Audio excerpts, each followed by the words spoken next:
day, and we're grateful for you watching over us last night and allowing us to see a day that's filled with new mercy. Thank you, O Lord, for visiting us in this space, for we know that you are here. We ask that while you are here, that you will bless each one of us, guide our hearts and our tongues and our minds, so that all that we say and do is pleasing to you and for the better of our city. We ask this in the name of your Son, Jesus the Christ. Amen. Amen.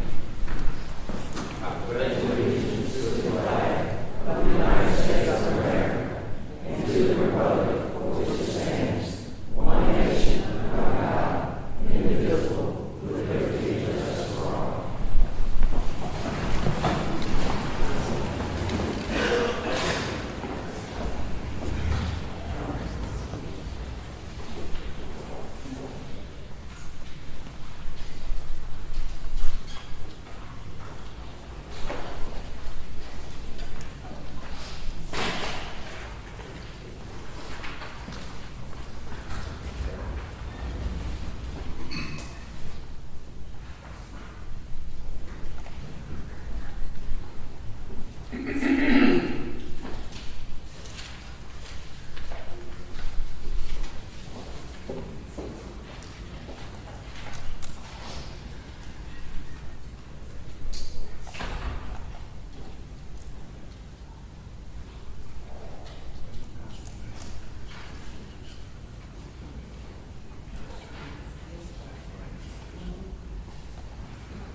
I do want to ask Mr. Williams respectfully, are you able to sit with the crowd, please?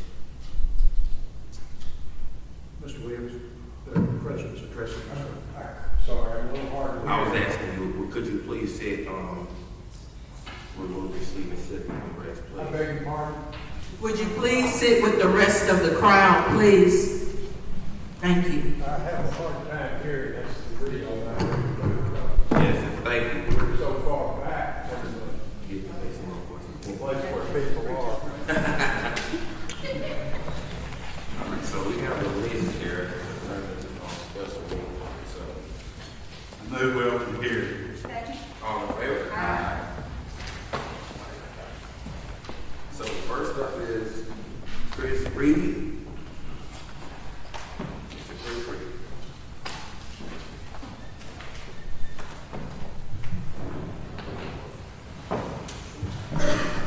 Good morning. Good morning. Good morning, Council. Good morning.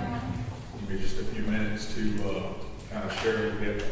I'm Chris Reed. I've been in the city of Meridian for approximately 20 years. I've been here about 34 years living here.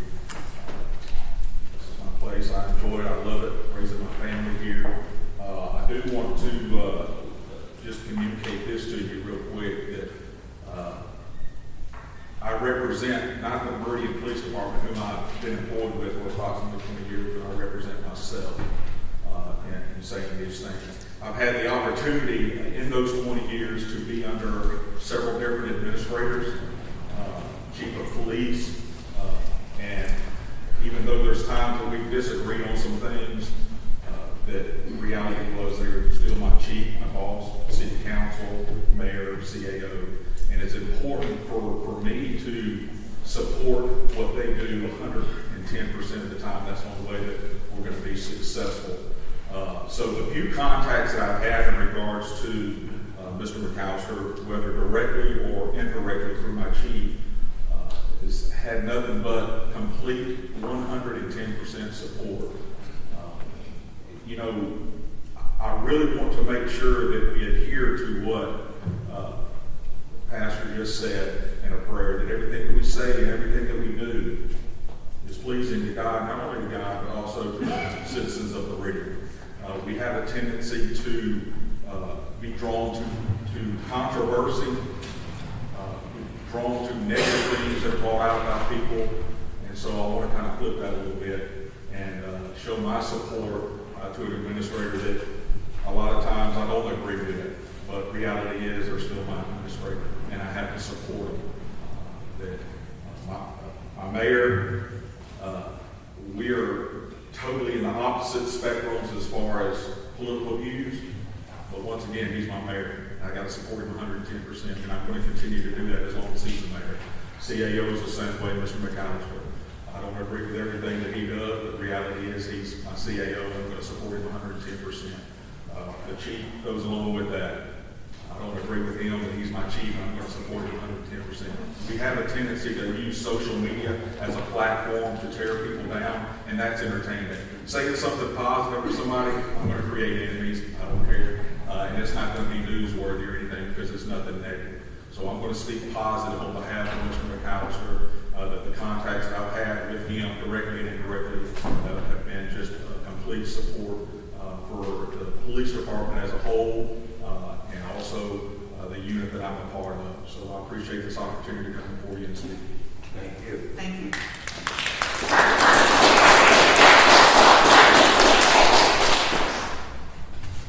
Ms. Oliver Woodfield.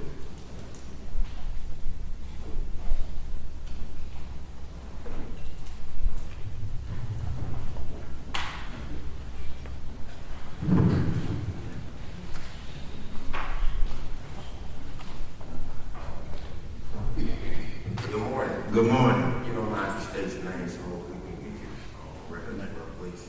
Good morning. My name is Oliver Whittick. I work for the City of Meridian, the Public Works Department. And the mayor, council, and the other head official of the City of Meridian. What really brings us here today? Is it a concern of the citizen or just three of the council trying to run the life of one man, Mr. Richard McAllister? Now, as far as I know, that's me now, Mr. McAllister is a fine CEO, one that when the chips are down, you hear me, when the chips are down, step right in, put his hands on a power saw. When the tornado hit last April, he was right there with what was the city council. I've been home somewhere in the bed. Well, hey, I pause you there because I was right there next to Richard McAllister as well. So since we're all trying to tear Richard down. Okay. And the purpose of this hearing is about a hostile work environment. So if you could please stick to that subject, we would greatly appreciate it. Well, And I'll also make this clear. If you guys plan on coming up here trying to tear down the council, I'm gonna ask you to get out of the way and let someone else come up. Because again, this is supposed to be about a hostile work environment. well, as far as I know, there's You can't hear me? hostile work environment. As far as I know, with Mr. Richard McAllister or any other official of the City of Meridian, I just find that, I mean, the truth be told, people don't want the truth. People that I have high respect for, I lost respect for, just because it don't go your way. I've been a city council. I know how it runs. I know how to live with it. But we are making a reality show out of Meridian, Mississippi. The city of Meridian, Mississippi, have become a reality show. Each week, month to month, is something about someone trying to tear someone down instead of trying to build this city up. We are trying to tear this city down. Infrastructure needs work, but no, we don't want to work on trying to get the infrastructure. We want to try to work on trying to tear someone down. We don't want to try to find a big What any of this has to do with Mr. Richard McAllister? Yeah, you'll find CEO. Thank you. Thank you very much, sir. Yeah. Next up, Glenn. I can't see his name. Barfield? Glenn Barfield. Mr. Jim. Good morning.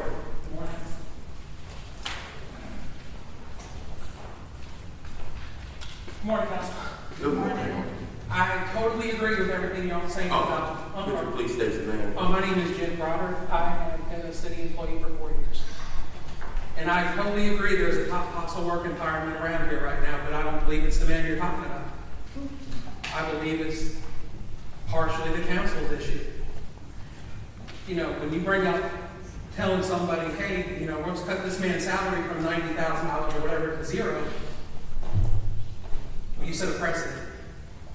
So say one of y'all come to our line and where I work, and one of us gives you guys bad service, or you just don't feel like we did something for you. What's the thing that you guys aren't going to come up here and say, hey, look, let's just cut them by $5,000 because they did something wrong? You're playing God with somebody's money. You know, social media is horrible around here too. You know, how do you put the gang units stuff on Facebook? Just a question. And I got nothing but respect for a lot of y'all. I really do. Councilman Johnson, I consider him a friend. However, you know, things need to change. It needs to be one group. How do you expect thousands of people out there not to get along when you 7 people up here can't? So I'm in support of CEO McAllister. He hasn't done anything to us. I'll tell you guys a story that makes me support him, okay? And you guys talk about hostile work environment. My first time my wife was in ICU, I was sitting I went to one of the gas stations to go get a drink. And CEO McAllister was sitting in there getting a cup of coffee. I didn't know him from Adam. Didn't speak to him, well, maybe once. And that was just to say hello. He came and asked me how everything was going. Told him what was going on at work. And he gave me his card and told me if I ever needed anything at all, to give him a call. And don't worry about this job. This job will be when I come back. It'll be here no matter what. Does that sound like a hostile work environment?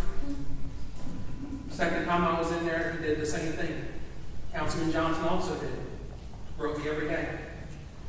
I can't say that the man has a hostile work environment. I believe the hostile environment goes both ways right now. I hope this is the end of it. Because it's like the previous gentleman behind me, this has become a reality show. It's become horrible. We're looked at as a joke right now. So let's finish this once and for all. Get it over with. Whatever happens, say let's finish it. Let's all go back to work and do what you guys are paid to do. I'm paid to do. Make the city of Meridian a better place to live. Thank y'all. Thank you. Thank you, sir.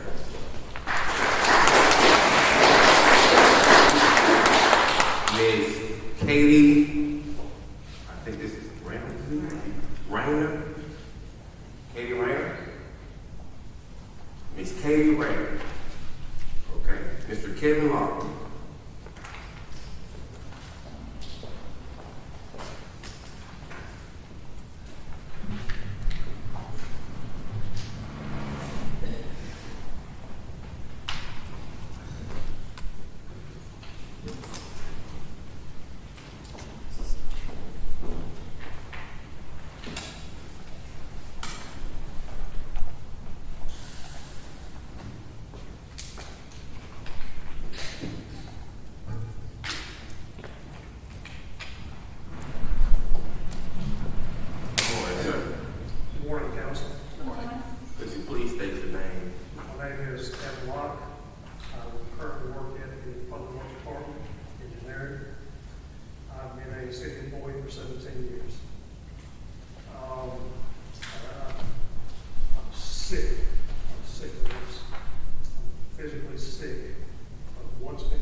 This environment that we work in. You go on about 3.5 years now. I've been on the employee council I served on that for 10 years. Most of that as president. So I feel like I'm in a unique position to speak for the employees who aren't here, who've been dismissed, who left. Most not by choice, who've been transferred. But this isn't easy. I won't be talked to, I can't tell you how many people, I won't use their names, who I know are listening or we talk about it, because that's all that goes on for a lot of us. The issues in the city, it's not about doing work in the city.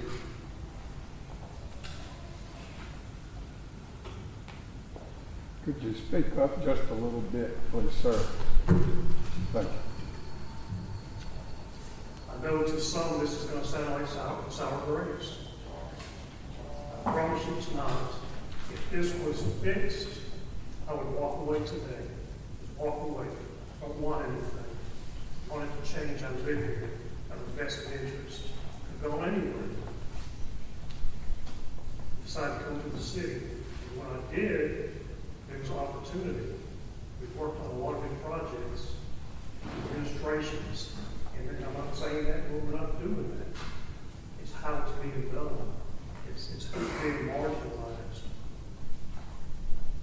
It's systematic. It's deliberate.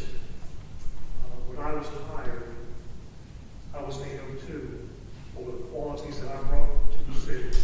I'm not some rogue, disgruntled employee.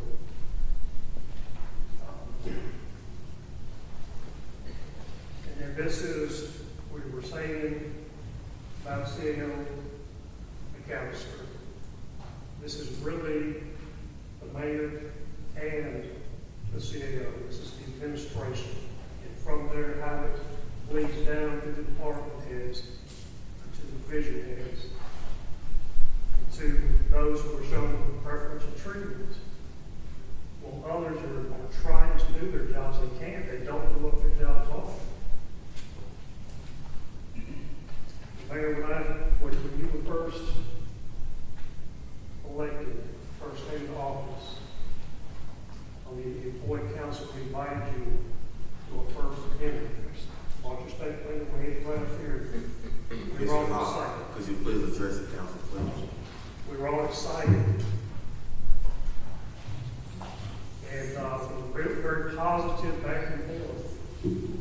Thanked us for what we were doing for the city. The employee council was doing. We'll talk about the employee council in a bit. Back in October 2015, Mr. McAllister was the assistant to the mayor. I was called to his office from the planning department where I worked. And I guess because I was on the employee council president at the time, he wanted me to know about something so that it wouldn't be an issue. So I went to his office downstairs. He had all our files pulled up on his computer. I didn't know such thing was possible. That from a remote location, you can get into someone else's files. That's as the assistant, or the assistant to the mayor. That's fine, I'm good with that. Next, I was shown something. I gave my word. Richard. Mr. Gauss, I'm sorry. 3.5 years ago, I gave you my word when you told me, hey, Kevin, would you mind keeping information about the personnel issue we discussed between you and I? We could run into some legalities, and I wanted to know what was going on beforehand. Thanks for briefing me on the tree process as well. Thanks, Richard. You got my word is what I replied. 3.5 years, I haven't said anything about that situation. That individual no longer works for the city.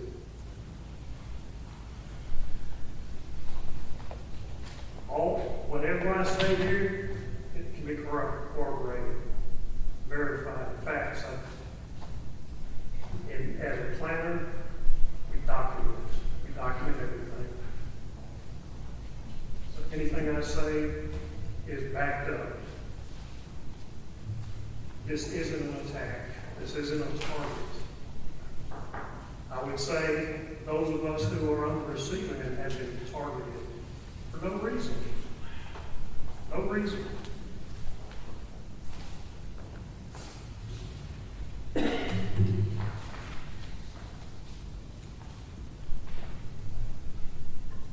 Levels of protection. The mayor talked about the first line supervisor, department head, HR, EEOs, civil service, the mayor himself, the city attorneys. I have instances of every single one of those where that is failed. It's not the people in those positions. I mostly have respect for most of them. I think they do a good job. But it's the influence of those positions and the civil service. Most of this never gets to the civil service. It never makes it there. Have you ever tried to go before the civil service? Get your dates right. They meet once a month. You miss the window. When you do go, you appeal something. The CEO speaks against you. Didn't think you had the right to speak. That was my appeal. City attorney never spoke up. Never spoke up. HR sitting behind them never spoke up. I will say the Civil Service Commission worked. They allowed me to go forward with what I was turned down for. But the levels of bureaucracy or hypocrisy, you can't, every time you turn around to challenge something, there's just another level. With EEO, HR, it's not the individuals. Emails, you send emails, you can never get an answer. I've got examples of all that here.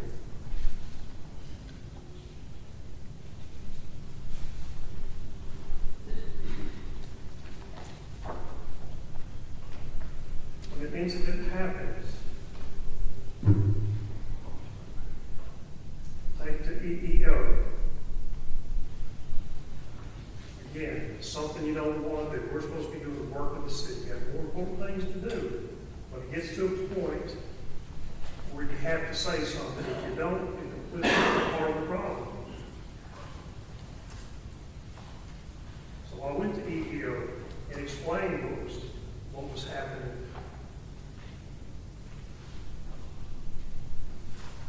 The threats.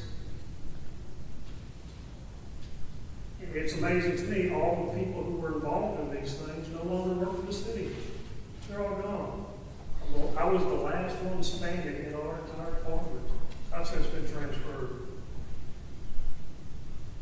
Walk in some of these apartments sometime and see what's really going on. You know, if we can't acknowledge the problem, we won't get fixed.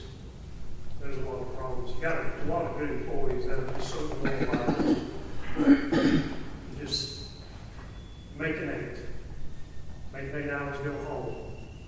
They would leave if they could alone, but it's the benefits of being in the municipality, the retirement. You're too close, you can't leave. You wait to get your 80 years so you can be vested. These reasons that people stay. But they're not, a lot of them are not allowed to do their job. They're dismissed. They're put to the side. It doesn't fit whatever's going on. I don't know. We don't know. Just visit sometime, see what happens. Anyway, back to this EEO. Filed a report. It's informal. Didn't make a formal report. Then I get a visit from the city attorney back to my place of work. And we go through all the things that said was happening in our department. And I'm told that I take it out of context. I took what happened to me and others around me out of context. I don't take this stuff out of context. So that's your level of protection, your city attorney. They work for all of us, is what I was told. But Jeff kept telling me, I'm taking it out of context of what happened. Instead of, we're going to look into this. The next incident, I end up in my department head's office with EEO, and they tell me I need to go to Weems. Just go to Weems. Why should I go if there's nothing wrong with me? Just take some time off. No reason to take time off, got work to do. You're taking time off, we won't charge you for it. Just go home. I went home for a couple of days.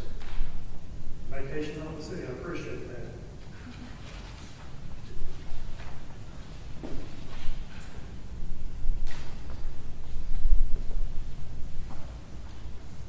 Civil service.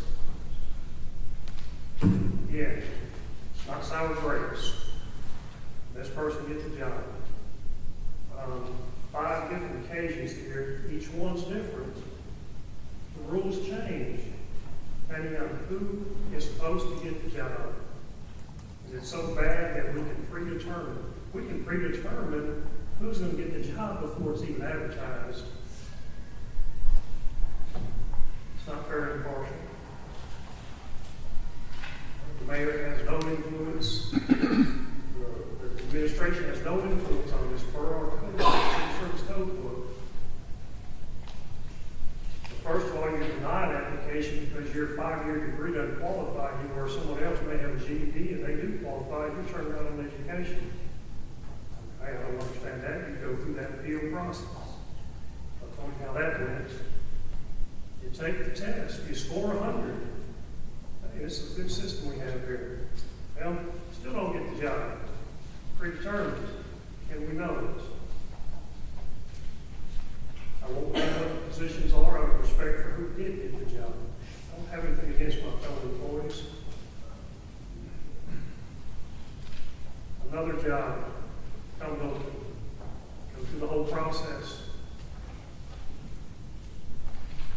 Apparently the person that was predetermined to get the job didn't want it because then the job just disappears. It's never filled. And the mayor, in one of his emails, so we don't have to hire a new manager. Just a couple of days after that. We don't need to know that.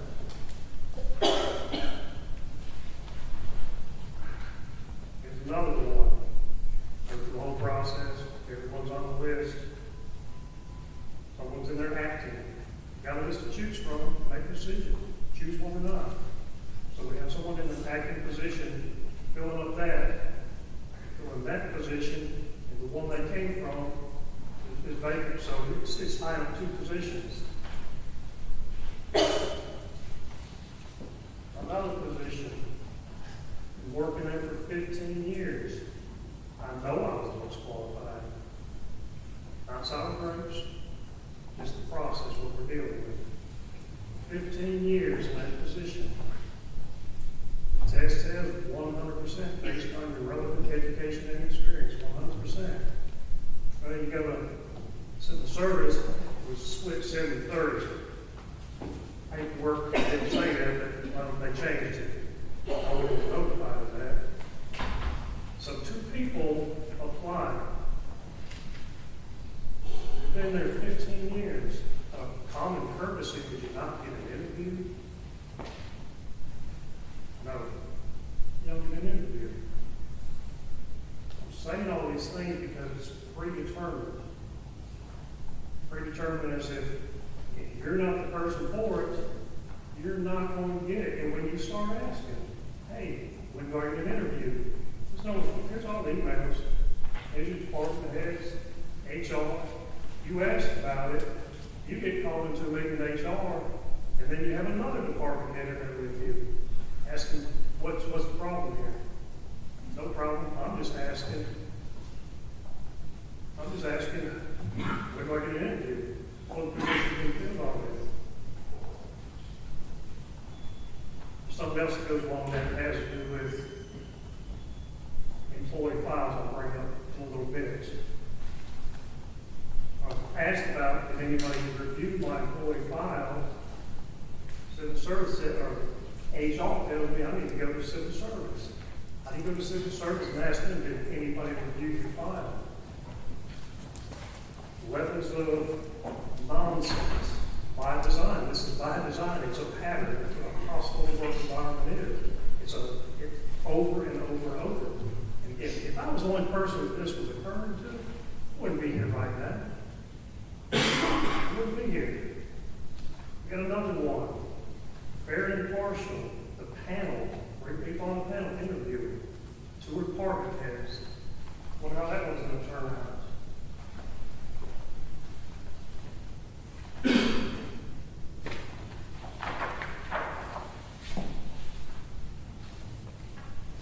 This is where the fun begins. MDA, Mississippi Development Authority project. I believe we've been doing these projects for years. On this particular project, multi-million-dollar downtown storm water project. We got the project. They called us and said, hey, you guys are planning, You just finished one out at Benita, we've got money left, and you take on another one. Absolutely. What we do. We do a good job.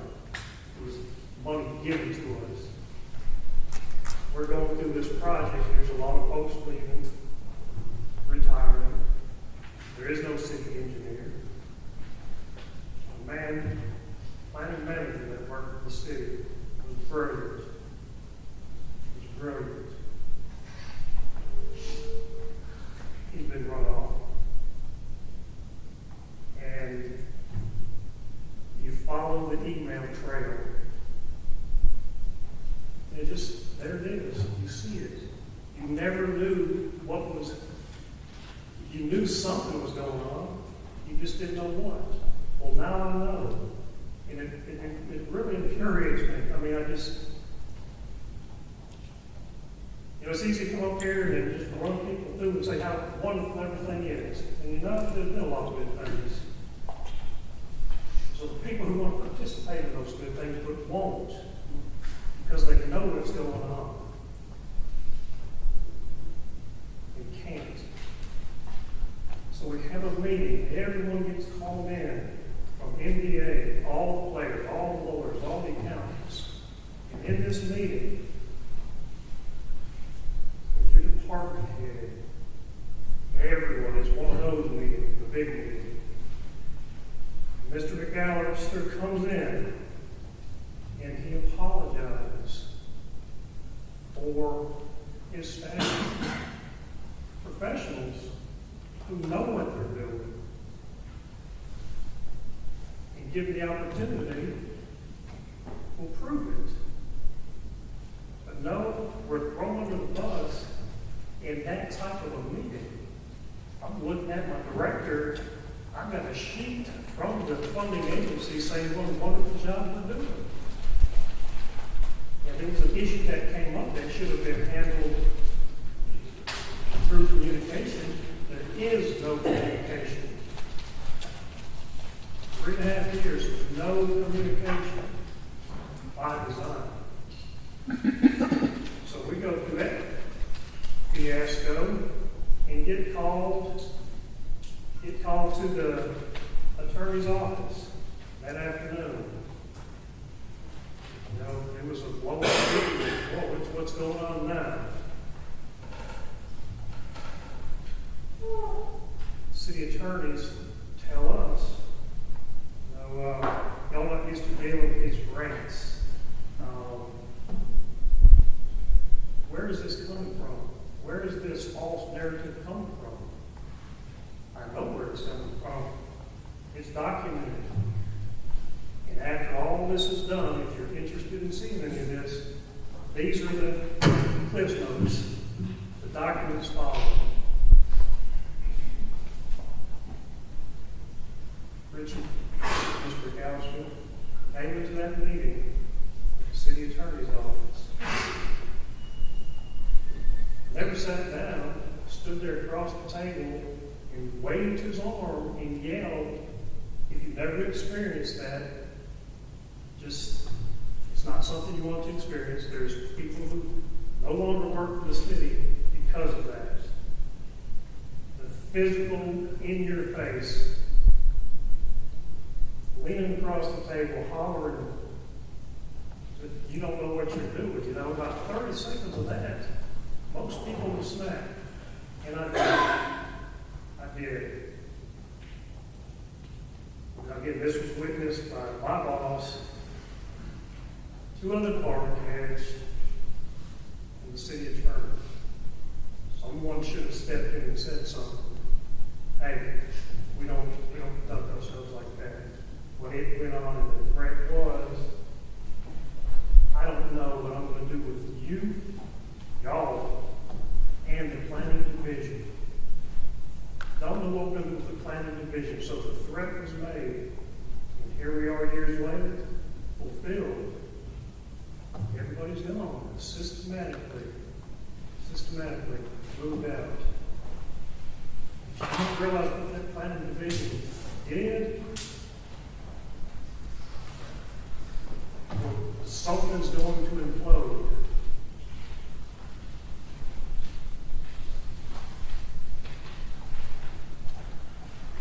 same meeting were complaining that we're withholding information. This paranormal, you hear it over and over, withholding information. Someone's moving boxes. Someone's doing something.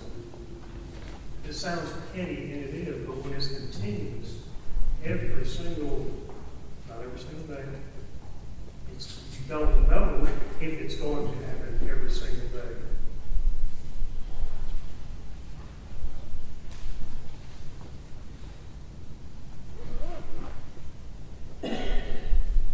Planning manager that was keeping that project going, killing himself. It was impossible what he was doing.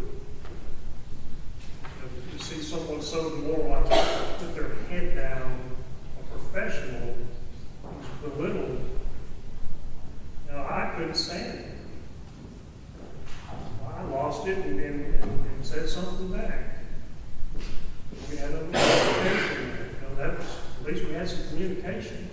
Haven't had that since. So what were we required to do from that meeting? We need to get all the records, all the grants in its totality laid out by that Friday, 2 o'clock. I don't know if y'all ever seen the records that go with a grant like that.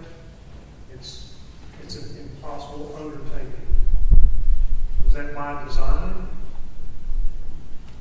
Do you stay up to 2 in the morning printing emails, thousands and thousands of emails, and laid it all out in the conference room as demanded for our internal investigation? We did it. No one showed. You made to do something, there's zero follow-through. Zero follow-through. We're going to have this meeting. We're going to have this meeting. We need to get with you. Do this, do this, do this, do this over and over and over and over again. There is no follow-through. It's all documented here.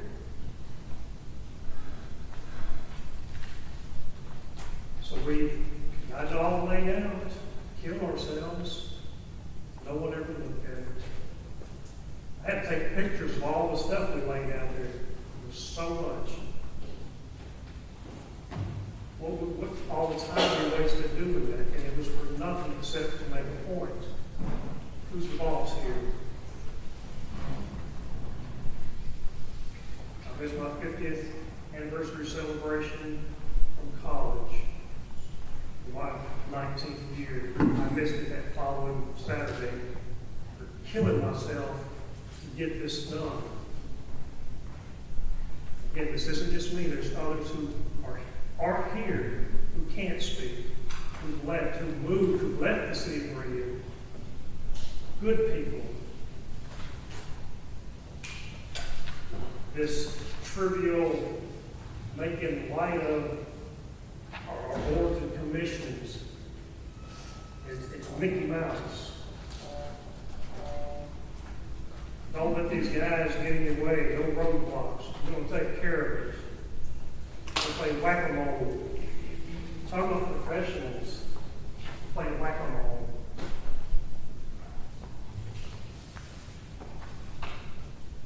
Downtown trees.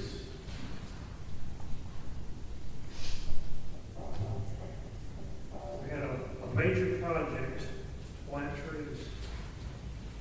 Almost $50,000. We were excited about it. We've done something that we've done anywhere else in the state. We installed silver cells, stratovolts. Lead the state. They're looking at us for their forestry wise. So here's our demonstration project. I mean, involved with Arbor Day. It'd be a big event. Nope. I was told by my department head who's going to get the bid, who's going to get the quotes. So well, you can say what you want. I'm going through the process, and we did. The person who ended up getting the job was offered to submit, refused, he wasn't interested, didn't have enough time. And finally, he's given it to the job. If you'd like to see what downtown could have looked like, I'll show you the trees that were selected. how much would have been done with that same money from a professional. We questioned, professional question what happened there. And he got followed on Facebook, called out. Is that harassment? Going after the person who didn't get the job because he said something about you? Ironically, the person who did get the quote turned around and sued the city for additional work that wasn't authorized. So we got a lesser project, paid more for it, and got sued in the process. And the good contractor sitting out there, and now the memos are, we won't do any of this work anymore. It's all going to be in-house. But we see how that's turning out.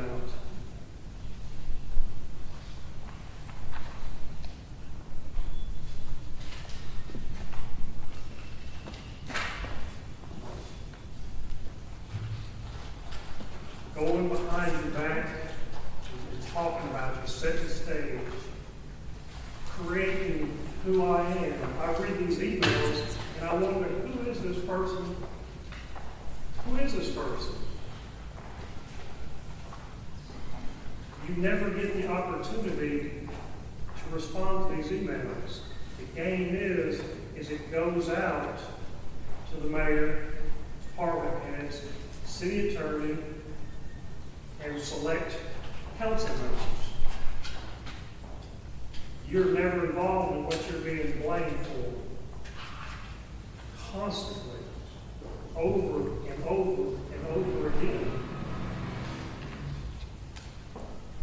This narrative is created to get rid of.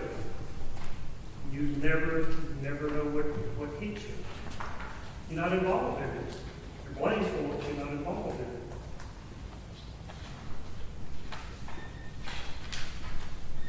And then to get with your coworkers who are part of the team and talk about you, you don't get to be involved in the conversation that involves you. But it goes to those working around you who are part of the team. Don't disrespect any of them. But what do they think about us when this is what they're being told and this is what they read? It's false. There's nothing worse than being charged or blamed for something and you didn't do it and you can't speak. That's why I'm here today. Again, there are others who told me I was crazy. Why would you do this? No, because it's made me sick for 3.5 years. The harder you try, the more you get pushed aside. My mom always told me it was hard, and I guess she was right. But right is right and wrong is wrong, and what's going on is wrong.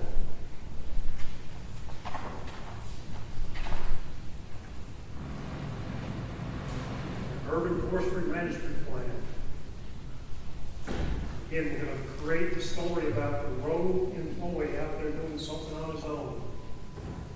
Write a grant for $3,000. We got this is the plan that no one's allowed to see. It exists. It's referenced on the master plan.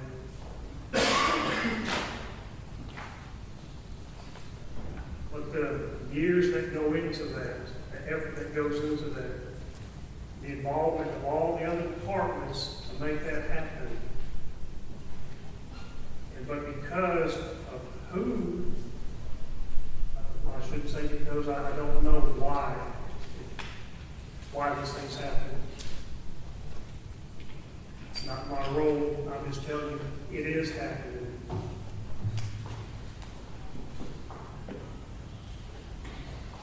We pick and choose, make the story up as we go. One time, the tornado hits.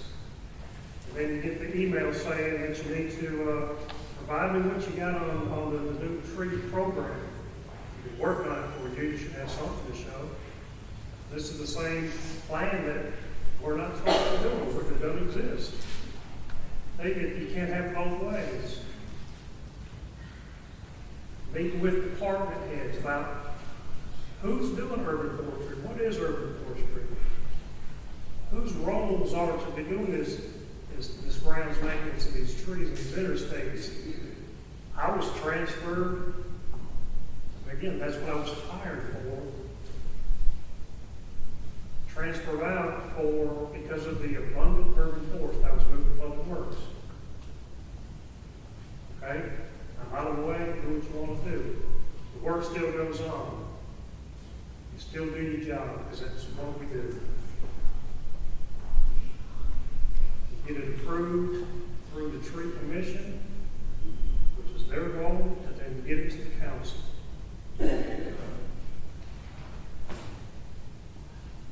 All that took place. It's harder and harder to get these things done. Our volunteers on your boards and commissions, I can't speak for them, but based on the attendance, it's hard to get forms. They see what's going on. They're tired of the games. Half of the tree commission left over all the debacle of the downtown trees. They don't want to cause any trouble, so they just step aside. And nothing gets done. Is that by design? This is throughout. It's top down. When you send this stuff through to the next level, and they forward it, but don't forward the whole story. Forward enough to say, okay, I've done my part, I'm safe, because nobody dared challenge CAO. I've been told, I said, been in the office with the department head and said, look, I will go over there and I'll put my hands up and say, whatever it is you win. Whatever it is you win. But I realized reading these emails, all for naught. It's not what's going on here. So you go through this whole process to get it to where it can finally come before the council.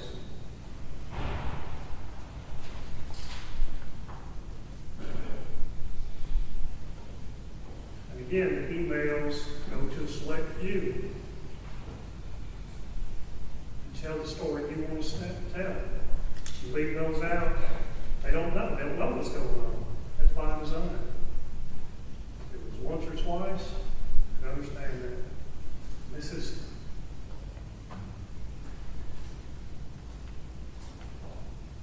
so you're going to hold off on presenting this to the council. You're supposed to make a decision on it. Not going to be held by parameters that I set. I won't set the parameters. If it does come before you, though, it's because I reached out to a council member. Yet again, telling that story. If something happens, it's because I did it. Of course, I'm not privy to any of this. You know, when I have dealings with others in the city, you looked at a certain way, or they won't look at you at all. So if it came before you, it was because I snuck it to you. No, I went through the proper channels. The tree commission approved it. So the department head was supposed to come to you. But not going to be set by the parameters that I set. Again, this was a grant that you all approved, the city paid for, sitting on the shelf, not to be seen. I guess because I'm pushing too hard, there's a project for me in regards to planting pine trees at public safety and training.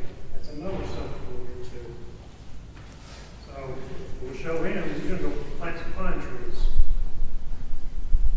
On another note, who asked him to do this? Why does he not feel the mayor and president of the council should have any input into his plan? Again, this was a city plan. Everyone was brought together. But that's the story that's told about the road employees. look at the dates chronologically, how this plays out. This isn't a mistake by design.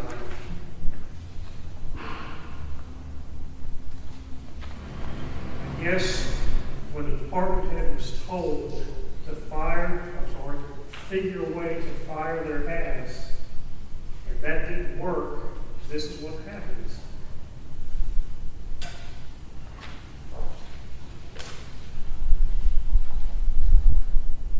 Mr. Locke, for the sake of time, so we can get to the rest of the people that want to speak, because you kind of briefly, I don't want to cut you off, because you briefly. I'm doing whatever y'all want. I'm here. But we definitely need. I realize that at this point, when I leave here today, things are going to be different. We're over halfway done with the list. I would prefer that Mr. Locke have the opportunity to finish.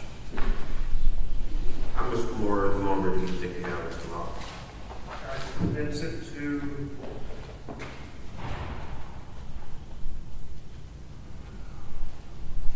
about 10 more minutes. 15. I'll save the best ones. Next issue, solid waste. Non-hazardous solid waste dumped out of the training facility. I'm denied travel to my state organization, not knowing why. No one would tell me, although the paper trail shows department heads do. No one would tell me. I had to keep asking, where's the travel? I finally get denied travel. I'll have to attend on my own time, take a day off, my own vehicle, to do city work. It goes to everyone that's supposed to know, but not the person who's involved.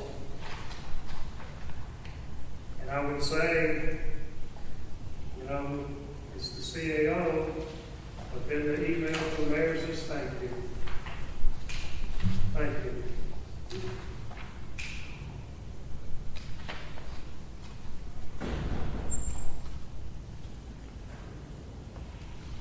So the solid waste, whatever happened out at the training facility, emails, what do you need for?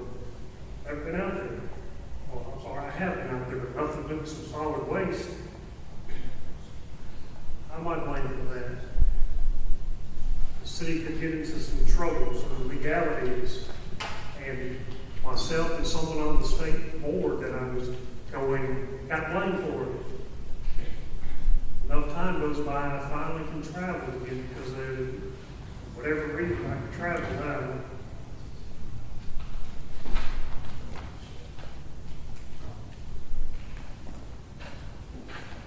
There's a lot of little details here. If you don't live it, you don't understand it. The jabs that are taken, planting the little pine trees out of the training facility, we got something for him to work on. I guess it's like getting a bucket of paint, don't paint stripes in the street.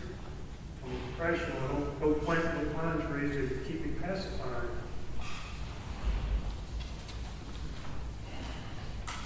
And again, all of this was approved, signed by the mayor, and yet what I did was wood chips at Lakeview. Somehow wood chips at Lakeview turned into a solid waste issue at the training facility. Ironically, when I go to do my payroll, I was listed at the training facility. Is that a coincidence?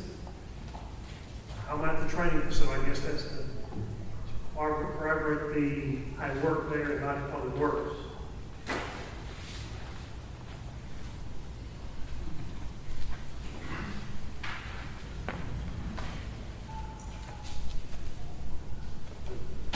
Transferred to public works prior to that. 3 incidents where I was taken to a remote location of another building and said, this is where you're going to be. 3 department heads were involved in that discussion. The reason being, so I wouldn't get hurt. Richie can't see you. He don't want you there. He don't want to see you working late. Someone will get hurt. I don't know how many times I've heard that. Someone will get hurt. And again, 2 of 3 of those department heads don't work here anymore. First time, wastewater plant. The next 2 times at the empty Union Station. My first choice, or first, was a broom closet. The second time around there, at least I got to choose my empty office. No computer, no nothing. I said, put something in writing. Well, it was in writing. I get transferred to Public Works. Last 2 things here. Private construction, I work on the side. Somehow, the debris that I generated at that job ended up out here. And there was an encounter with Mr. McAllister coming into my office, accusing me of putting out debris illegally. This was all coordinated through Waste Pro. And I had to tell them who it was, who I did that with. What's going on here? I took care of this, it's gone. Oh yeah, it's over here at the Berkshire lines. How did my debris end up at the Berkshire lines? A private, if it was in non-compliance, where was the code enforcement officer to come tell me it was in non-compliance? So I would address it and be done with it. Because that's not what the narrative needed to be. I'm doing something illegal. Get them. And this thing about being followed by Tahoes, I won't say that's happened to me, but the guy who works with me pointed out the Tahoe, and I said, well, I see that, but I'm not going to say that. Mr. McAllister will take care of this. I kept asking, how did it get there? There was no Waste Pro did it. Waste Pro won't tell me. Yes, they've got a contract coming up. The last thing, the employee council. Got to shut down the employee council, I guess is the intent, or was the intent. You have a group who represented their fellow employees, and if there was an issue, we served as a mediator between the city council and the administration. We had to rewrite those bylaws, I guess, because a previous councilman showed too much interest in what we were doing, just representing our fellow employees. Shut us down. Had to get with the city attorney to rewrite the bylaws. Well, that same evening, that was sent to the city attorney, and we rewrote them. We didn't get paid from there on out. There was an issue about compensation. That wasn't us. You didn't have a choice. You went to the meetings, you got paid. You read these newspaper articles about no one knew anything. Well, I've got it in certain individuals' handwriting, and yes, he did. He was questioning it 2 years prior.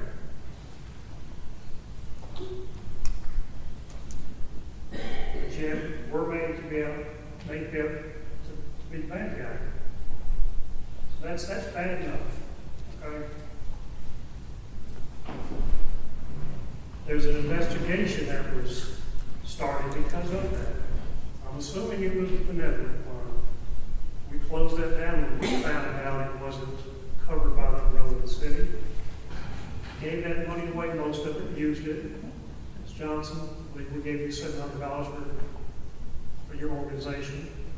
Wanting to shop at the top. All legit. But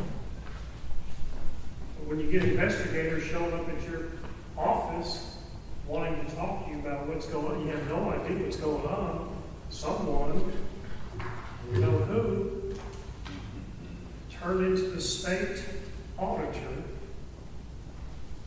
Not that there was something with the stipend, but that an individual, me, alleging embezzlement. Embezzlement? No one had the decency to tell me that we're going to turn you in for embezzlement. I found out about it when I reviewed my employee file. All the paperwork back and forth. It's filed with HR and everyone else. Those who need to know. guilty party, the accused, never knows about it. You gotta find out about it on your own. I've been accused of embezzlement. Now, I'm trying to get with the state attorney to find out what's going on. These are permanent records with the state.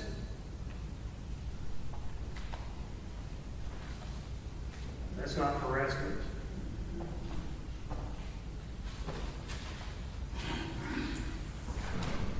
It's all here, and there's a lot more. I hate doing this. This is not me. This is not me. I have nothing to say in conclusion. I just hope that something changes. I hated that it came to this. It was my choice. I appreciate your time, and if you need anything, as far as I know, I will be over at Tejan area upstairs. Thank you. Thank you.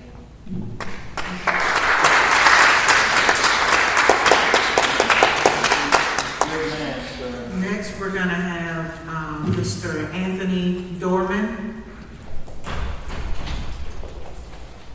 Anthony Dorman.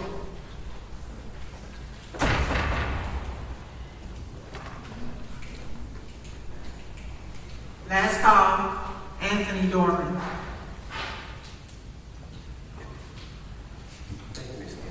It's so good, Vice President. Ms. Julia Norman. Good morning. Good morning. Good morning. How are y'all? Well, thank you. My name is Julia Norman, and I began my employment with the City of Meridian in July 2018. I do work directly with Richie McAllister during the course of my daily duties in the Mayor's office. I am frequently present during Richie's meetings with employees. I have access to his written email communications. I've witnessed thousands of interactions between CAO Richie McAllister and City of Meridian employees. During the course of my employment, I have not at any time witnessed any action by Mr. McAllister that could be described as a hostile work environment. I enjoy my employment with the City of Meridian, and I appreciate your consideration this morning. Thank you. Thank you. David Hickok.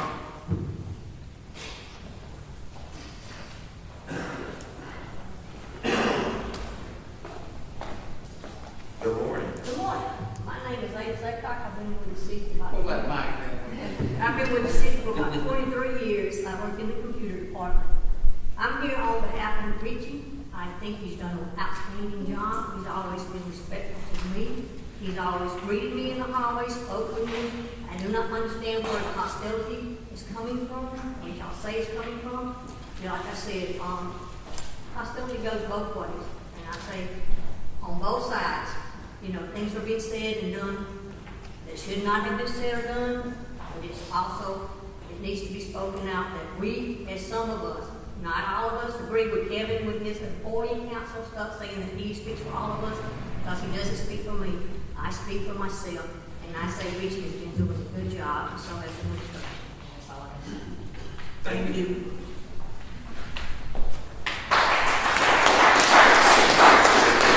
Mr. President, we had a couple of written statements, but do we want to hear from anyone who showed up today who didn't sign up to speak? Is that legal? I think you have the order, they have to sign up by 5 o'clock Friday afternoon. I would like to put that in the form of a motion that we amend the agenda to allow anyone who showed up here today that would like to speak. If I can get a second for that. Did anyone come here to speak as well who did not sign up on the list? Is there anyone? All right, I'd like to make a motion that we accept into the minutes and read aloud the two statements, one of which is notarized, that have been received. I said. All right. All in favor? Aye. Aye. Aye. I think we have an order. We need to follow the order. You did just amend it, correct? Should I read these or should I? No, pass go these? right ahead. Okay. And then I'll pass these along to be recorded in the minutes. The first was This is notarized. one is notarized. This first one is not notarized. I don't. It's not notarized, we don't know who wrote it. So I obtained this through Kelvin Magruder's attorney, where he interviewed a witness who worked for the city and is no longer with the city. Point of order, we're supposed to discuss present employees. Mr. Magruder has a lawsuit pending against the city. Plus, there's a lawsuit pending that Mr. Magruder's involved in against the city. I don't think it's proper. This is Legal related to perspective to discuss something from a person who has a lawsuit against the city and no longer works for the city. This is related to the former ground superintendent, and if a majority of the council would like, I will go ahead and read this. I think you're totally out of order. Scott Crenshaw was hired as the ground One superintendent. second, one second. It's legal that they read. Yeah. I don't know that you consider it, but I would caution you against it. Scott Crenshaw was hired as the ground superintendent in 2015. Mr. Crenshaw was 802 waived by Mayor Bland.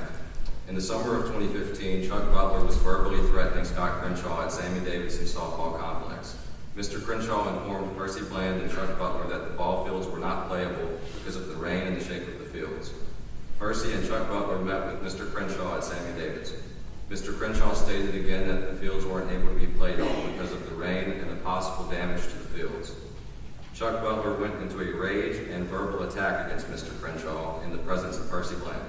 Chuck Butler threatened Mr. Crenshaw by using extreme profanity, informing Mr. Crenshaw, quote, "I will shove a baseball bat up your ass until it comes out of your mouth," end quote. Not one time did Percy Bland intervene with Chuck Butler on behalf of Mr. Crenshaw, nor did Percy apologize to Mr. Crenshaw for the behavior. Richie McAllister scheduled a meeting with Mr. Crenshaw at City Hall about issues at Planet Playground and what Richie perceived to be interference. Mr. Crenshaw asked Kelvin Magruder to be in attendance at the meeting as well. Chrissy Walker was also in attendance. Richie starts off with a full-blown tirade against Mr. Crenshaw for no apparent reason. Richie is raising his voice and using profanity towards Mr. Crenshaw about his involvement in Planet Playground. Mr. Crenshaw finally responds, quote, "What are you talking about?" end quote. Richie accused Mr. Crenshaw of trying to get a revolution started in North Meridian to get parents to come before the council demanding they fix Planet Playground. Mr. Crenshaw was confused and stated, quote, "You have your facts wrong. I only went to Planet Playground to inspect it at the request of Magruder, and I met some people there who said they were willing to help and has some resources available through Mississippi Power," end quote. Richie continued belittling Mr. Crenshaw to the point that Mr. Crenshaw was red in the face and almost in tears as he stumbled with his responses. Magruder told Richie enough is enough and asked Mr. Crenshaw to stand down and for Richie to allow Magruder to deal with Mr. Crenshaw. Mr. Crenshaw asked after the meeting for Magruder to contact Percy Bland and explain to him his disbelief and his offense to how Richie handled the situation and his belittling and dogmatic approach. Percy Bland never reached out to Mr. Crenshaw, nor did he reprimand Richie. Magruder voiced his displeasure to Percy, and Percy replied, quote, "Mr. Crenshaw is a grown man. He will get over it," end quote. Mr. Crenshaw did not get over it. He contacted Magruder and said he was in disbelief that Percy had not reached out to him and upheld Richie's unprofessional behavior. Crenshaw was devastated and after speaking with his wife, delivered his resignation the next day. No employee deserves this type of treatment. This is one of many examples of the administration not protecting their employees from mistreatment at the highest level of management and allowing a hostile work environment to be tolerated. Beg your pardon, who signed that statement? That one was not notarized, but this next one is. Who gave the That was statement? obtained by Kelvin Magruder's attorney. Who gave the statement? That would be, I believe his attorney is Joseph Denson. Who gave the statement? I'm not the attorney, so I can't tell you who was interviewed So to produce you it. read something into the record, you don't know who you gave the statement, and you're offering it as the truth of the conversation, correct? I can't speak to the facts, only reading what's presented. But you don't know who gave the statement. Who gave the statement? This is written by... I'm not the attorney who interviewed whoever would have been involved. Who was interviewed to give the statement? If you would like a good guess, I would say Mr. Crenshaw and Kelvin Magruder. But I was not the attorney who did the interview. How could I possibly know that? Mr. Attorney, this that was just read, the entire interaction is recorded. We do have multiple witnesses that were in that meeting. I will provide you the recording of what actually happened in its entirety, and that statement right there is not true, correct, it is completely false as to what was said and the demeanor of that meeting.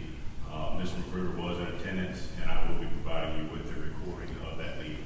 If the council accepts it. I'd like to have it brought up. If he's I got agree, we something should that accept that. needs to be fair. So you want to enter into the record something an attorney sent you that you don't know who he talked to? Well, as well as the recording that might provide anything that was mentioned in that statement. That way we have both sides. Besides, an attorney can write anything they want. Now, this statement here is notarized, and it was submitted by Catherine Higginbotham. She is an account clerk in Finance and Records. It reads, I regret that I am unable to attend the special council meeting on 5/28/19 at 9:30. My granddaughter is graduating on that date from high school on the Mississippi Gulf Coast. I will make this as brief as possible without detailed information. These statements are, to the best of my knowledge, true and uninfluenced by outside sources.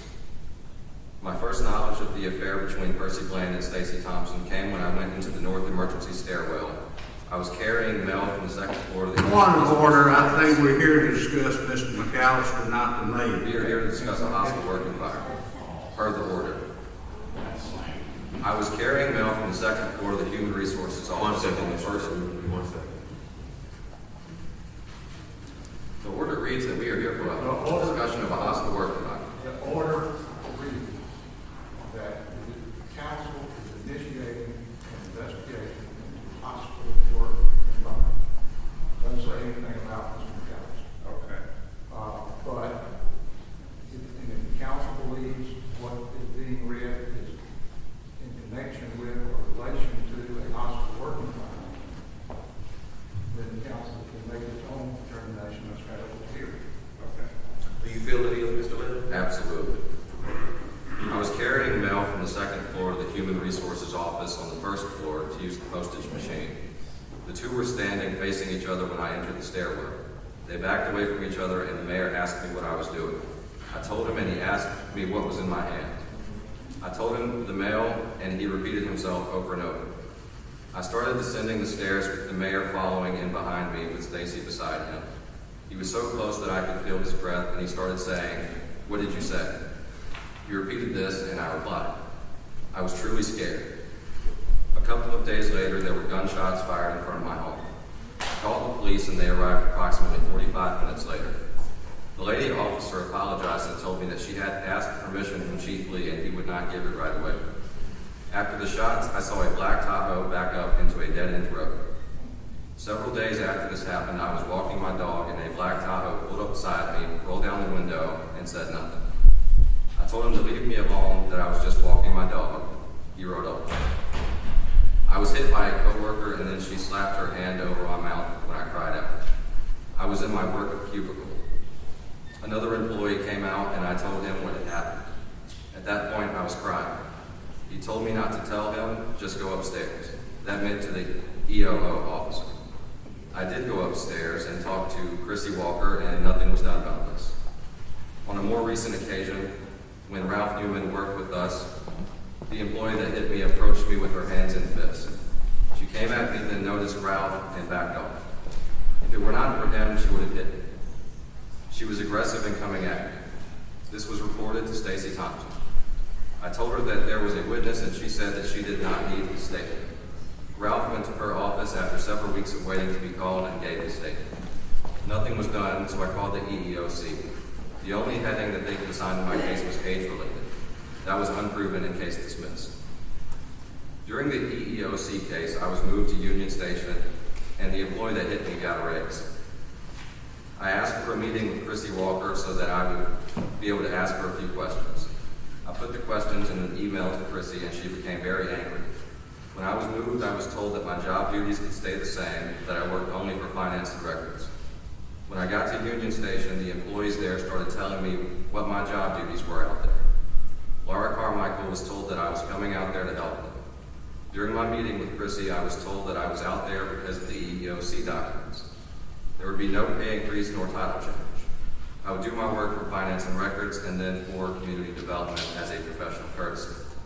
I asked if there would be money for a car to go back and forth to City Hall. They did assign me an old truck that had been used to take prisoners to sites. The truck smelled so bad from sweaty and throwing up men and women that I got sick. The truck was cleaned and used it until it was taken away for me to be used in planting flowers around town. At one point, Richie McAllister came to Union Station, and I asked him how long I would be out there. He said that depended on me. My supervisor came to Union Station and told me to go to the Public Works garage and work. I went to this location where the employees thought I would become the new storekeeper. I had no training and thrown into a job that the man before me went blind and was unable to train me. He later committed suicide. I now was responsible for 3 locations. I was still being told that I would work at City Hall, Union Station, and the garage. Again, there was no pay increase and I had to use my own car. After several months, I was given a $2.25 raise. I have taken and passed the test for storekeeper, but have not been given the title nor any additional compensation for traveling. I split my time between the storekeeper spot and City Hall spot. I am no longer required to go to Union Station. I must mention that I do have audio of the meeting with Chrissy Walker and Laura Carmen. Signed and notarized by Catherine Higginbotham. The record shows the West Council, Higginbotham, I think, currently still has an EEOC. She had one complaint, which was she's doing a right to sue letter, never filed suit. She had a second complaint that she filed concerning some of those allegations. That second suit was withdrawn unilaterally by the city law.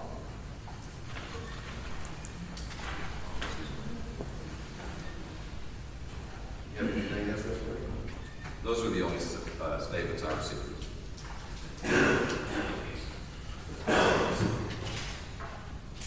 We're gonna go to council comments. Mr. President, will I get a chance? Oh, sure thing, if you'd like, yes.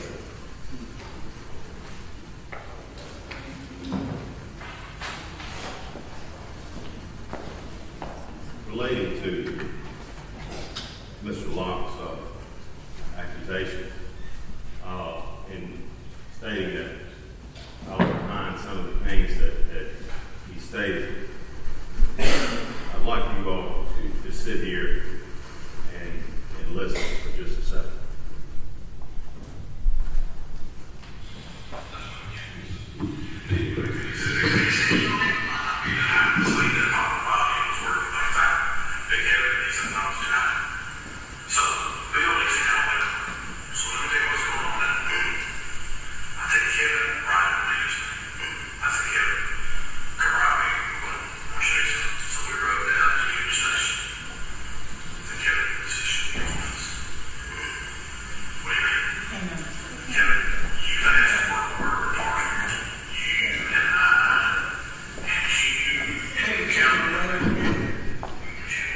Maybe pull it away, it was just a little.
Kevin wants me to put something right.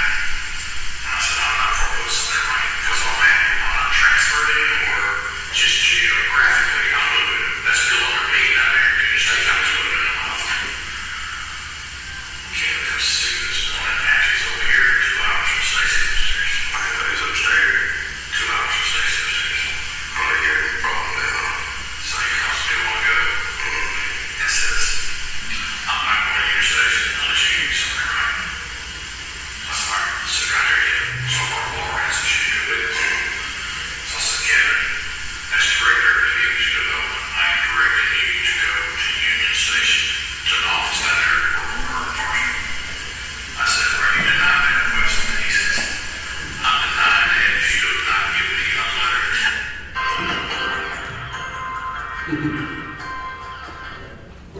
hearing here is a recording of a former department head taking Mr. Locke for a ride, in which he did try to put him in a broom closet. He tried to move him around. What you'll hear at the end of that recording, which you will all receive, is you'll hear me tell Mr. Partridge, be really careful with what you're trying to do right here. Yeah. And he tells me, you be careful. Kevin Locke, he's out to get your ass. And I said, all right, I mean, whatever, I got you. But there are other recordings that, for example, Mr. Lindeman read right there, that is completely false. That is not what happened. The other statement that was made here by Mr. Locke, where he said that I came to his office.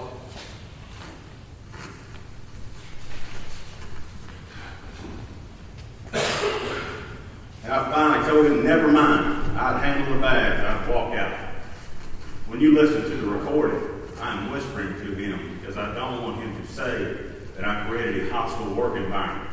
What you will hear me say is, Kevin, you're not getting written up. You're not in trouble. I'm trying to do you a solid here. Someone has filed a complaint. You are dumping construction materials. The city of Meridian is paying for the tonnage. He then goes through his receipts, and he shows me where he says he has it worked out with Waste Pro. I then tell him, since you have it worked out, I trust you, Kevin. We'll go ahead and get it done.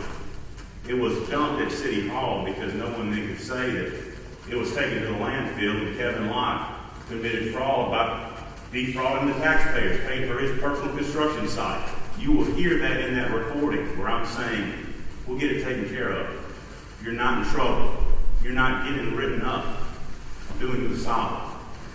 Now, as far as with the employee council, it was discovered that $500 stipend per year was being given to council members. That was the employee council. It had to be stopped. We stopped it. We rewrote the bylaws. We did everything correct. What you just read with Scott Crenshaw and how that happened is not how that happened whatsoever. I will send you the recording. I will send the media the recording. I hope you will be gracious enough to provide your statement. I have Mr. Locke's statement as well on what he said. They want to provide that along with the recording of us talking, that's fine. But I do think that before allegations are made, we need to think about how truthful they are and what other people may have to protect themselves, to show that you're not creating a hostile work environment. Solid waste. I would never have known that wood chips were non-hazardous solid waste. We went back into our records. We found where Mr. Locke and the president of the Professional Artists Association of Mississippi at the time worked for Mississippi Power. A memorandum of agreement was signed, and we received wood chips from a vendor that was working for Mississippi Power. Those wood chips were then brought to City Hall, not to City Hall, but to various city facilities. It was a good idea.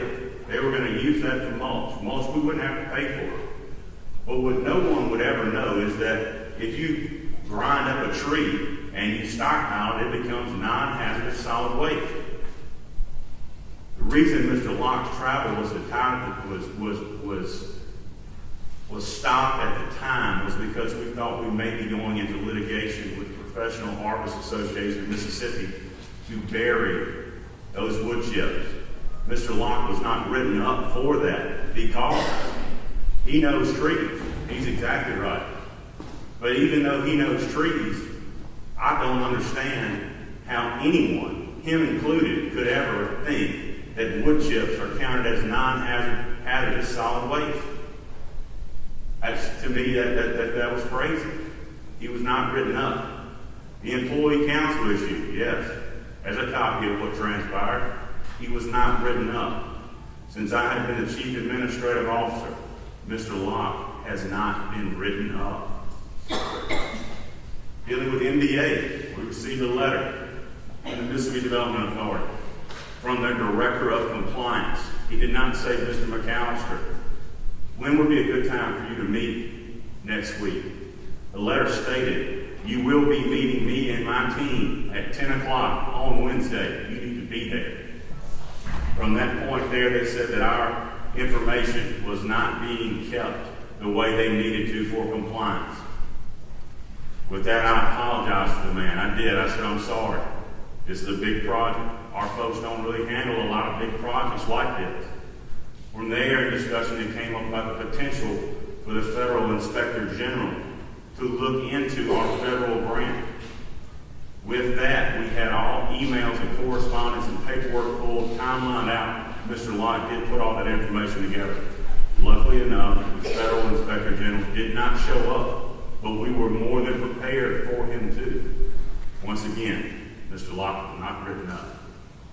So when it comes to hostile work environments, I'll tell you, I've worked in hostile work environments. I have worked in construction where people say they're roofers, and you put them on top of a roof, only to find out that they're deathly afraid of heights and they weren't a real roofer. And you have to fire that individual. You're nice about it, but it is what it is. There's a difference between a hostile work environment and being a leader and moving things through the pipe and getting it done to the best of our ability. I think there's been a lot of innuendo, allegations, accusations.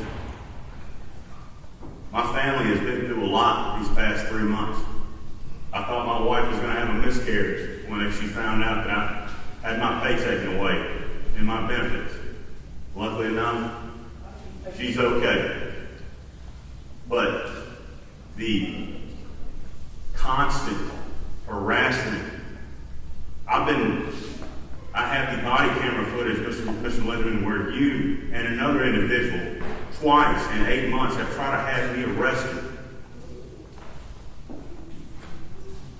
I don't understand where we're going with this or why we're going there with this. We care about roads, bridges, creating jobs, opportunity, making a better life for those that come after us. I know that this gig right here will not last forever. I know that. But I'm going to keep trying as hard as I can to do something good and worthwhile for those that come after us. I've read the attacks from people's pages.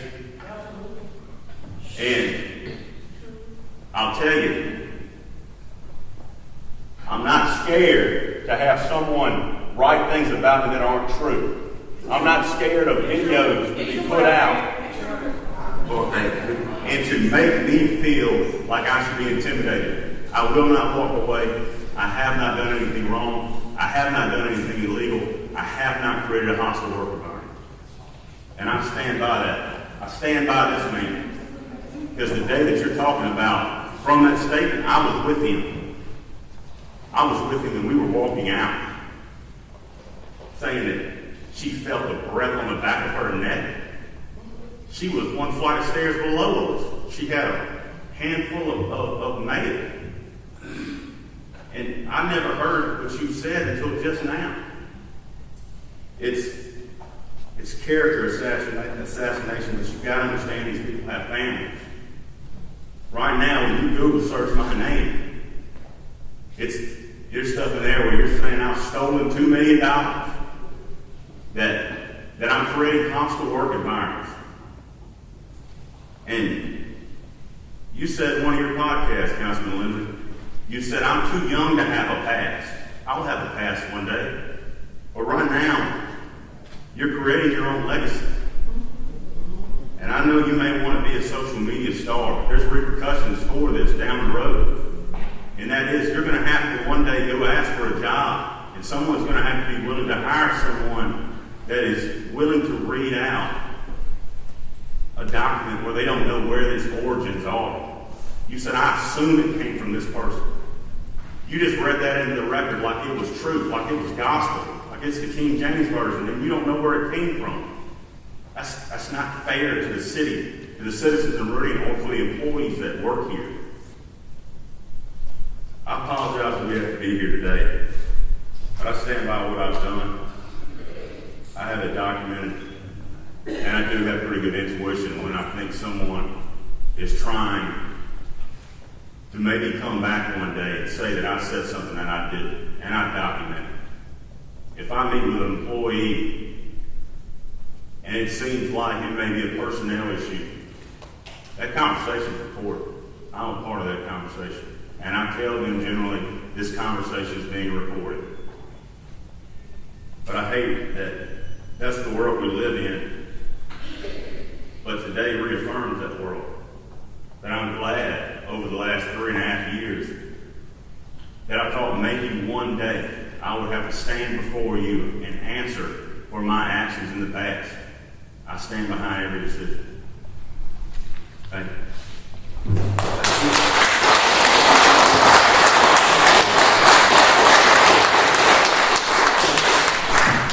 Mr. President, council needs to make a determination as to whether to accept into the record the recordings that Mr. McAllister will offer to present to the council.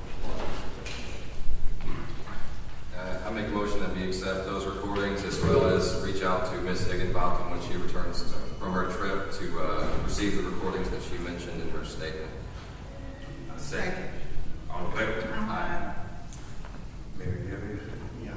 I'm sorry for everyone, especially the taxpayers that are here today for this. I'm glad that the employees got a chance to communicate to you all what we have several levels of chain of command to deal with. We have between 500 to 550 employees. I have to make decisions every day on who gets sometimes a job and gets promoted. Everyone does not like their role. Everyone does not like the fact that when they do interview for a job, even if they've interviewed great for a job, there's several other people that also have the opportunity to get that job. Department heads have a tough decision to make. Out of 500 to 550 people, we have listened to 1 or 2 people today that have not, to me, communicated a hostile work environment, but some type of unhappiness, displeasure, or being disgruntled by being a city employee. In any business, I don't care if you have 7 employees, 10 employees, 100 or 500, you're going to have people that are unhappy with their role or their job or the direction that that business or organization or agency is going. I'm sure we have more than those too. I'm just here to tell you guys we've got to get past today.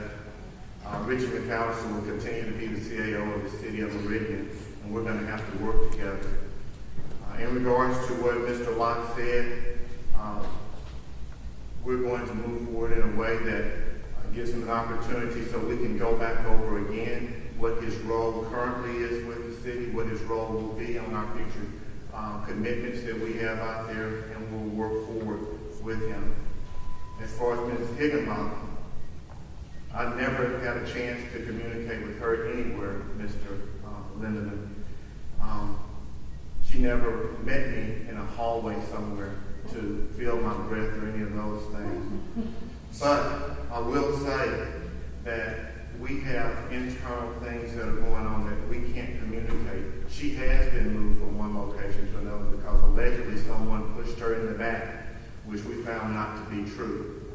And when you say things that people have told you or hearsay, that you have no idea if they're true or false, you really need to think about that. You really need to think about what you're saying, who's giving you the information.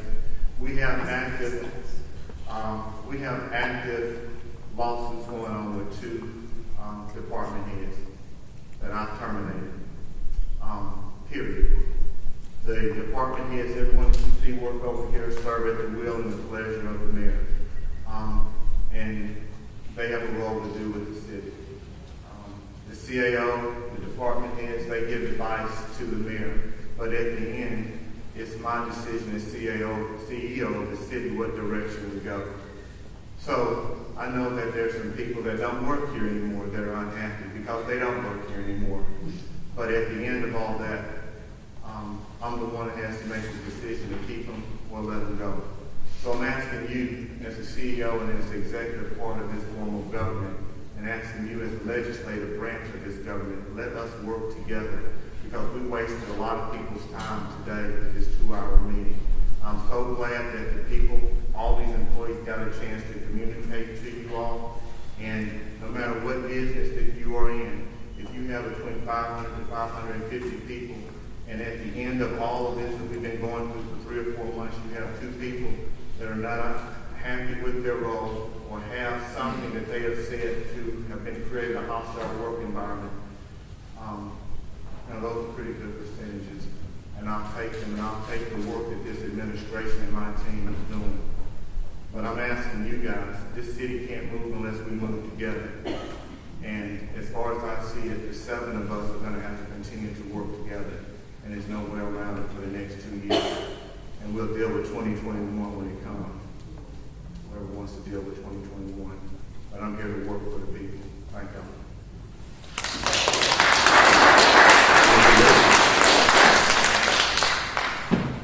I want to completely reject the idea that we've heard from everybody here today, because we couldn't even get an employee sent out, an email sent out to every employee about this. Many people around the city didn't even know this meeting was happening today, or that they had to sign up. And when I asked the mayor would he send out an all-employee email, he did not respond.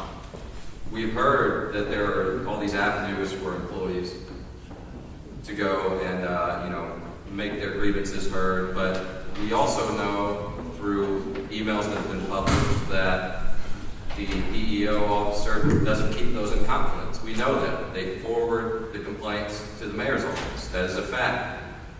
We know from hearing from current employees who have spoken and delivered statements, and we'll find out more when we hear these recordings, that HR isn't the best option. And like Mr. Locke said earlier, it's not because of the individuals in HR, it's because of the pressure they get from the top. We know that the department heads can't really look out for their employees because, as we're so frequently reminded, they serve at the will and pleasure of the mayor. So at the end of the day, they do what they're told, or they have to risk losing their jobs. We've heard from employees that vehicles that are in the mayor's executive fleet have followed them home, away from their job. We've also heard from a majority of the city council who have stated publicly that the same thing has happened. And we act like that's normal. That someone should have the authority to dictate that city taxpayer-funded vehicles go and follow someone to see where they're going and who they're talking to. And we act like that's normal. That is a hostile work environment.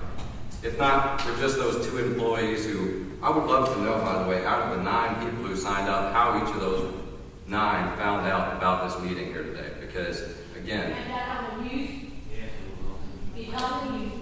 and everyone knows the overwhelming ratings reached, how many thousands? How many employees were watching the news that one night when it was on there? I find it really funny that when Ms. Loretta Allen say something like that every once in a while. Yeah, amen. Just want that to be known. Very good point. We all know about the impersonation of a police officer that is going on every single day, but we act like it's normal. And that's coming from the mayor's executive fleet.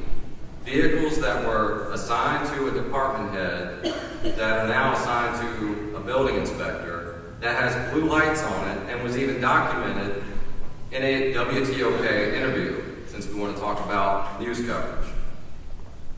But if you want to understand from the council's perspective what this hostile work environment looks like, you really have to look at a few places. You could look at Facebook, where there have been fake pages created to edit my picture and attach bongs and GIFs and memes about me to paint this picture that I'm, just not a credible person, or attacks at my fellow council members created, manufactured through this fake page that the CAO is behind. And you could look at his emails, because they're available through the public records request that you could do, and you have that right as a citizen. You could read that all sorts of disparaging comments are made about employees, they're made about council members, and everything from being called a lunatic to another employee, to comments being made in reference to something a council member may or may not have done, in which they're attempting to get them in some sort of trouble with the Ethics Commission. And you mentioned me and another citizen going after you legally, trying to get you arrested. Well, you stood right there at that podium and point out the exact same state statute, claiming that people up here were guilty of something you yourself have done. Of course, that's just hypocrisy, and I'm not surprised by it. And surely I'm not the only council member who's received late-night text messages, 11:30 at night, just harassment, just blatant, just messing with me before a work session, trying to get in my head, and it's amusing, if nothing else, if not sad, really. I don't think that this was what any of us had in mind when we talked about an investigation. We talked about an investigation a year ago. I went back and looked. I think it was June 1st of last year. We talked about doing an investigation. There's so many documents that can be requested, payroll records. If you want to just start with civil service, you could go downstairs as a council member and read through the correspondence they receive, and you would know so much about how things don't even get looked into when employees file some sort of correspondence with civil service. They don't even get looked into. You could see that people who get low test scores when they do an oral exam that's in front of an examination board of people picked who almost entirely serve at the will and pleasure of the mayor. And those same people who get the low test scores will get an interview over someone who got a higher test score. We recently had a licensed architect apply for a building code official position. Not only did they get the lowest score on that oral exam in front of a hand-picked person, but the person who got the second lowest score got an interview, a follow-up interview, over someone who had a higher score. These things go on, and you won't hear about it because the employees won't come forward. I'm not saying that people we heard from today, I believe there are people who have had nothing but good interactions with the administration, but it's so much easier to pressure employees not to show up and not to say anything than it is to pressure them to show up and say something positive. This was stacked from the beginning. But that's over, and we can move on and we could conduct closed-door investigations as was previously suggested. If we don't do that, and y'all just want to move on, I understand. But I'll close with this, because while all of this chaos goes on, and has been for 2 years, just in the time that I've been around, and it didn't take me long to begin to realize it, even if I couldn't put my finger on it from the beginning. But while all this chaos goes on, you have to figure, if it's even 20% loss of productivity in the city because of management, that's $5 million a year when we talk about budget woes.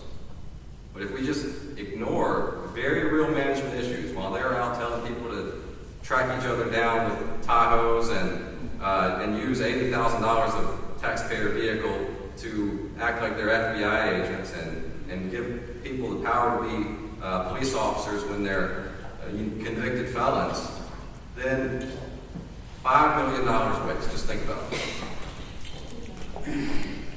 Good morning, everybody. Again, we appreciate those who have come out today.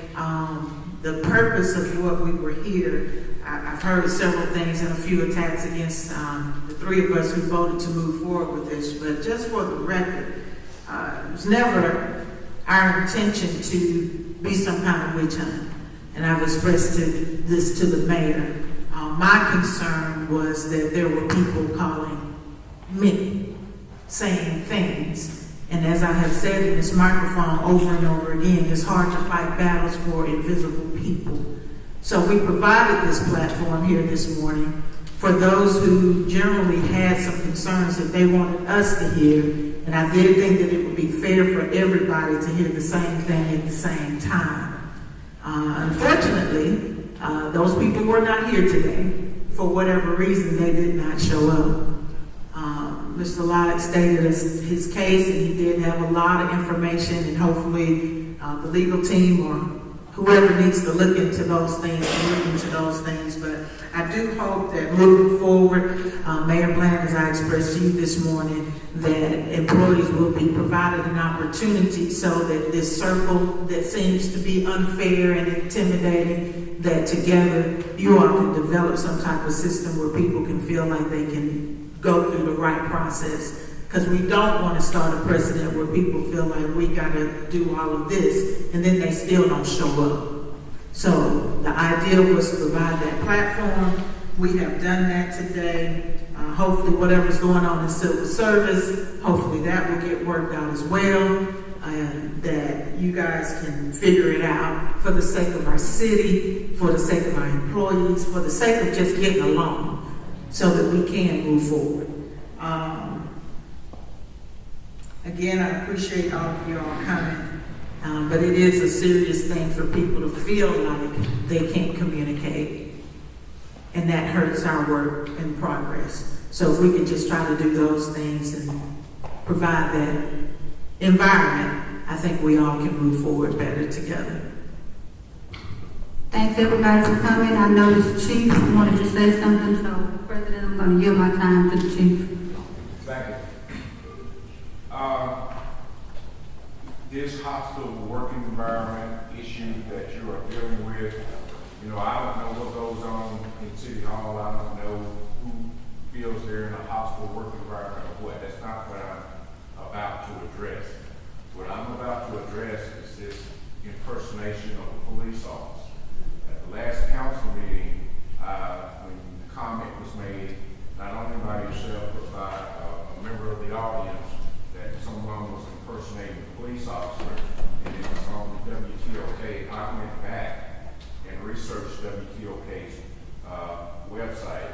The only thing I found was inspection individual and Ms. Carmichael sitting at a table initially discussing a crackdown on cars and junk and stuff in the neighborhood. And the story was done by Andrea Williams.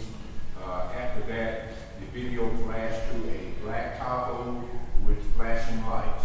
I rewound it with still shot of it. That is a police vehicle that was in that video. It had spotlights on it, and it had that set, I believe was the pronunciation, push bumper. It was not that individual was the vehicle.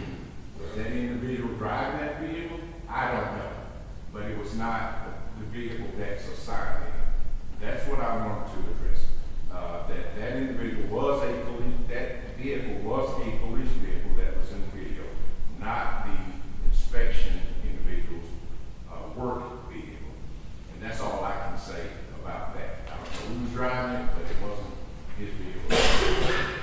That's for your time. We have now verified 3 times about the vehicle in question. The vehicle in question does have white and red safety lights on it, the same as all other executive vehicles.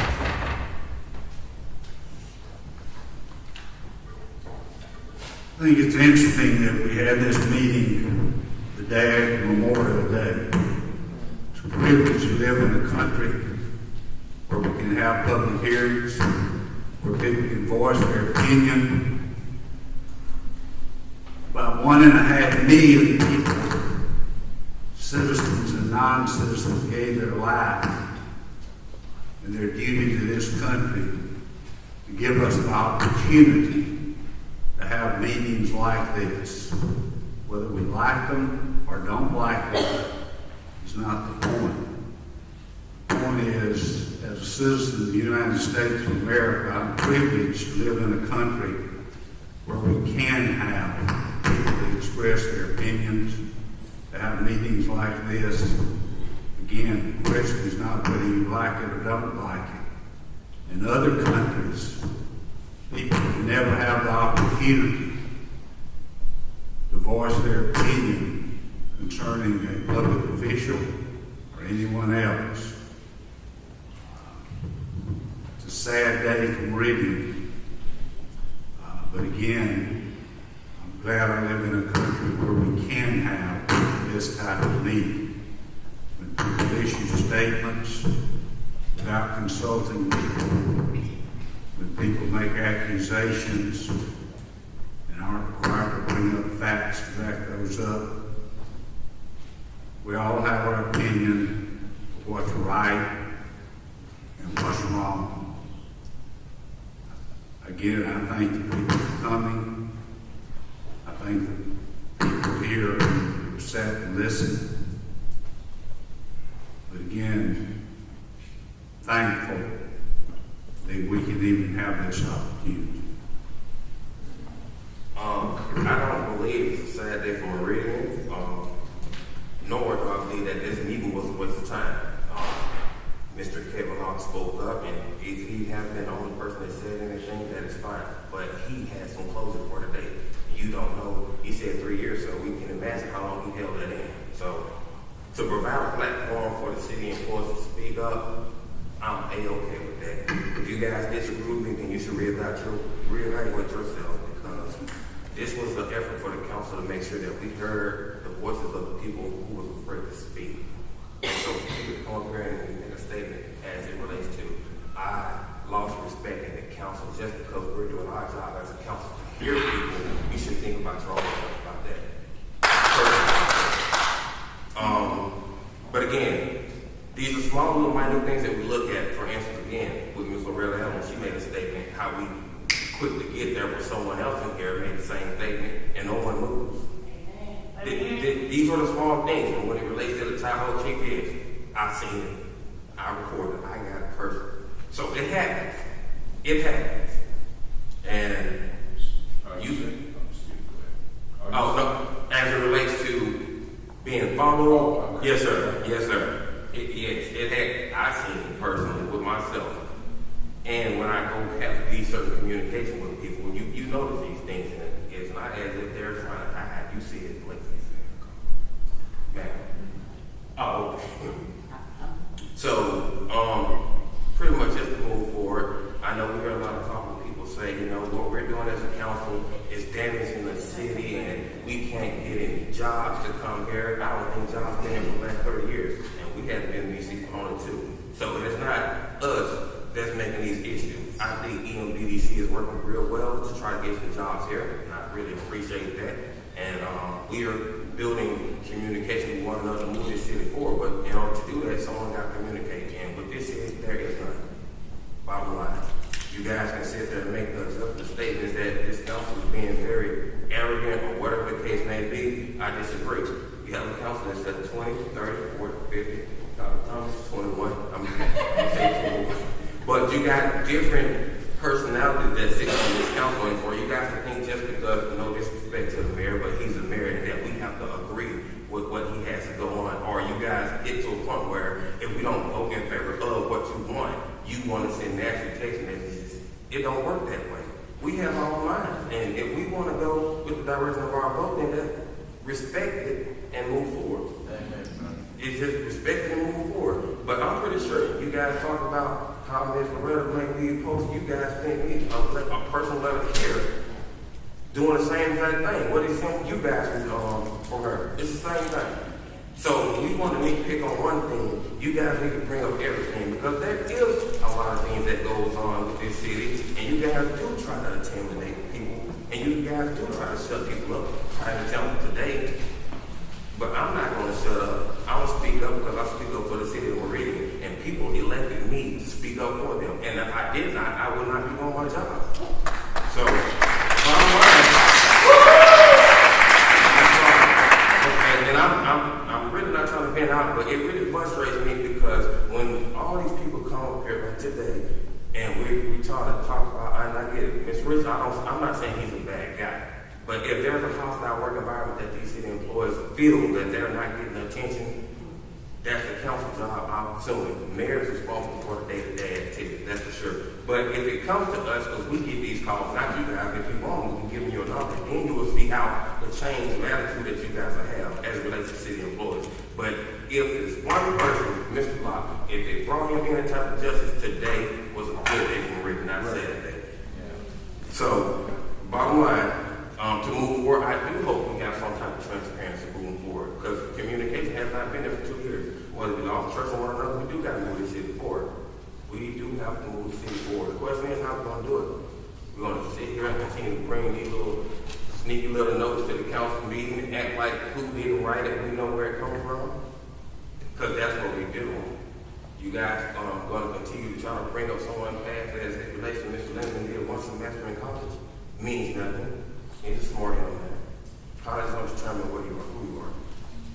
So, is it gonna be, you guys better just communicate with this council to see what we're gonna get done?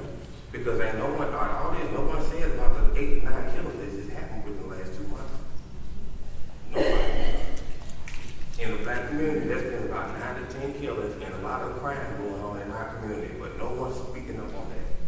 But everybody in Hawaii come in, let's support this person, but nobody want to talk about the killings. Nobody want to come up with a solution or bring it. I don't say have not brought a solution to the council and see what we can do moving forward. Ms. Rita Jack is working pretty hard to get some community neighborhood watches. But where are we as it relates to the city where some of us live in these high crime areas? Where's the help for those constituents?